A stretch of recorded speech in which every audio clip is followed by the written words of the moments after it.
So could you share with us what Hailston Co's overall advisory offering looks like for your clients?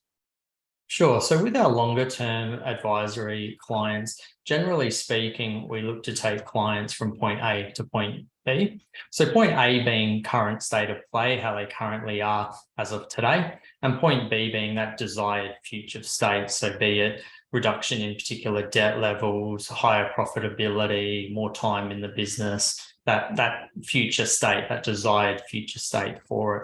So broadly speaking, we'll have three key stages in that engagement.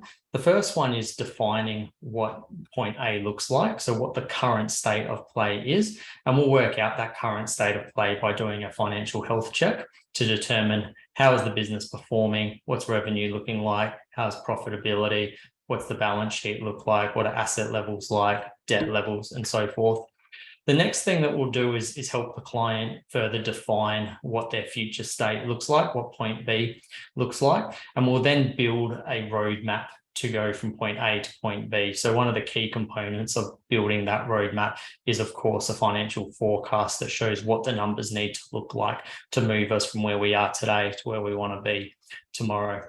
And then the final stage of the engagement is the review and monitoring. So as most people can appreciate, moving to your desired state is not always a linear process of 1 + 1 = 2 and so forth. So we'll put a review and monitoring process in place where we'll look at actual results versus expected results, often against forecasted or budget results coming through, and provide that ongoing support. So if we do need to make changes due to market conditions or anything that can crop up coming through, that we're continuously moving towards our desired future state, and also providing that support and accountability to business owners.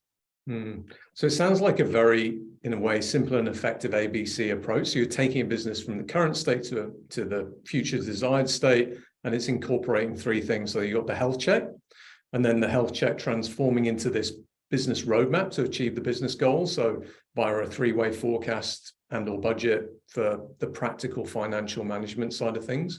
And then the third piece is this review and monitoring stage, which takes the roadmap or plan and then cements it in these accountability meetings. So I guess the more traditional part of being an accountant, but just condensed, well, not condensed, but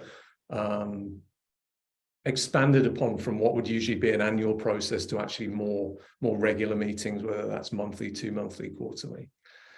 So as the first step in the advisory process, can you unpack for us the tool or one of the tools or the way you conduct this simple yet very effective health check for your clients?